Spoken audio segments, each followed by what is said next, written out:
All right, joining me now is Alireza Jafarzadeh. And I apologize, sir. You are the Deputy Director for the National Council of Resistance of Iran. You're the President of Strategic Policy Consulting. And my ability to pronounce names matches none of those titles. So thank you very much for being here, and thank you for your patience with me. Thank you very much, Bill. Always a pleasure to be on your show. Well, let's start with President's speech in Saudi Arabia over the weekend. It was a pretty remarkable speech. The press was pretty quick to report that Trump softened his tone on Islam. Before I get your thoughts on this, I want to play one clip from the President's speech. A better future is only possible if your nations drive out the terrorists and drive out the extremists. Drive them out. Drive them out of your places of worship. Drive them out of your communities. Drive them out of your holy land. And drive them out of this earth. I don't know, sir, but that doesn't sound like it's too soft to me. What was your reaction to his speech? Certainly it wasn't too soft, but I think what was added after that, those remarks, was that when the president specifically singled out one country that was really acting as the epicenter of terrorism and the Islamic extremist ideology, not just in terms of viewpoints, rather in terms of funding and training. He specifically talked about the Iranian regime funding terrorism, training terrorists, and promoting this ideology of hate. He also mentioned that the main victims of this terrorism by the Iran regime are the people of Iran themselves. Yeah. And also wished that there would be hope that there would be a day that the people of Iran would be free and the kind of representative government that they deserve.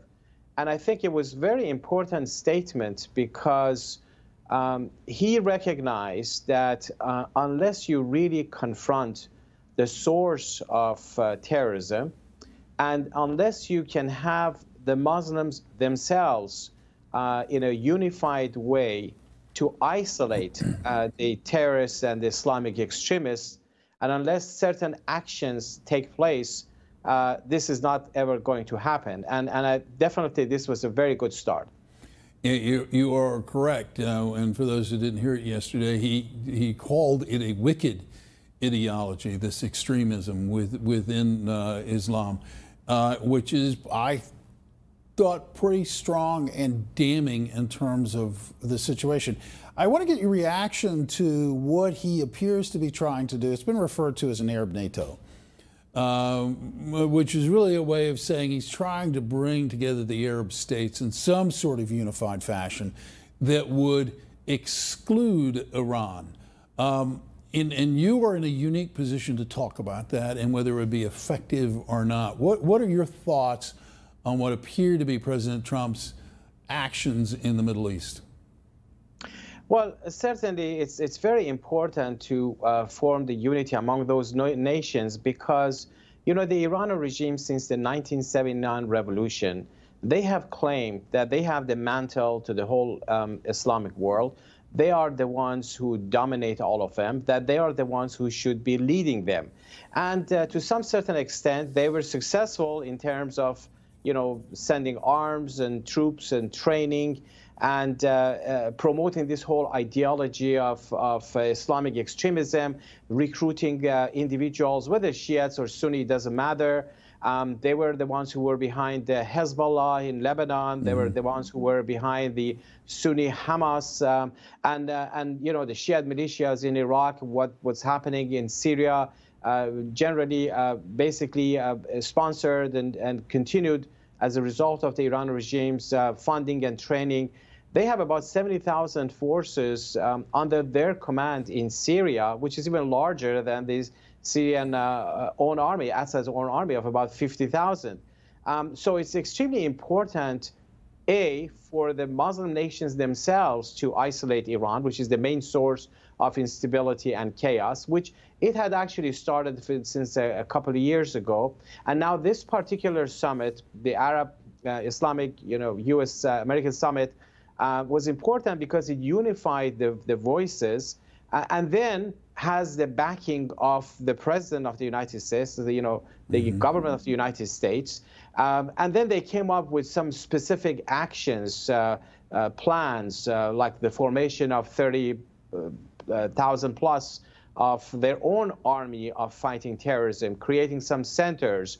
Now, this needs to be followed up with providing the positive side of it, which is, promoting the tolerant Islam, those individuals and leaders and organizations and entities who promote that kind of things, because you want to take away the incentive from the youth, in the Arab world and everywhere else, because they try to take advantage of the dismay that exists for whatever reasons anywhere, and they promote Islamic extremism. But when you have the more moderate voices, like, for instance, the Iranian opposition, they're Shia themselves, but they're vehemently opposed to the Iranian regime. The leader of the movement is a Muslim woman. Her name is Maryam Rajavi, and she has called for formation of a united front against Islamic fundamentalism. She called it over 20 years ago.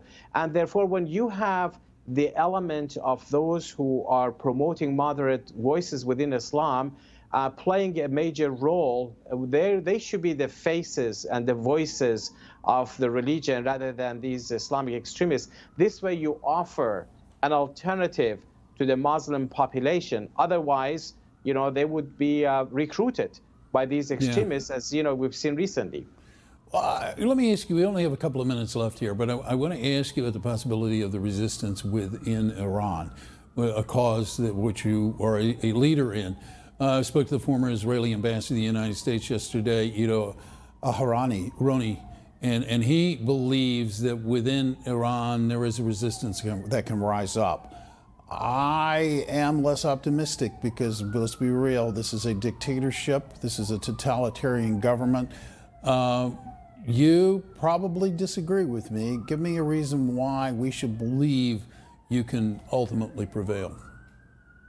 Absolutely. Well, in fact, the reason that there is dictatorship because they're afraid of their own population. That's the very reason that there is a widespread resistance against this regime. Some 120,000 individuals have been killed by this regime over the past 20 plus years for their political beliefs. It's not, as a result of bombing or anything like that. Every single one of them were handpicked one by one, many of them students and young generation. And there's a nationwide resistance going on against the Iranian regime. Some 8 years ago, in 2009, there was a major uprising that started right after the presidential elections. And soon people were calling for regime change. They were negating the entire clerical system, saying death to Khamenei, death to clerical system. And then later on, of course, they were suppressed, jailed and killed. Even during this recent sham election that really wasn't really election, is election, only 4 candidates were presented to the population, all handpicked by the supreme leader, asking them to choose which one of these you want. It makes no difference. But at the same time, there was a lot of activities going on in different streets of Tehran and other cities, people saying, neither Rouhani nor Raisi, our choice is change, regime change. They even had pictures of Mrs. Rajavi, the leader of opposition, hanging from bridges and places, posted on the wall. It's a very daring act on their part, because if any of them are caught, they will be definitely executed. But this was so widespread that it was even mentioned during the campaigns. It was mentioned by the supreme leader himself. Yeah, and I have to, before we go, salute their courage and salute yours as well. And thank you, Alireza.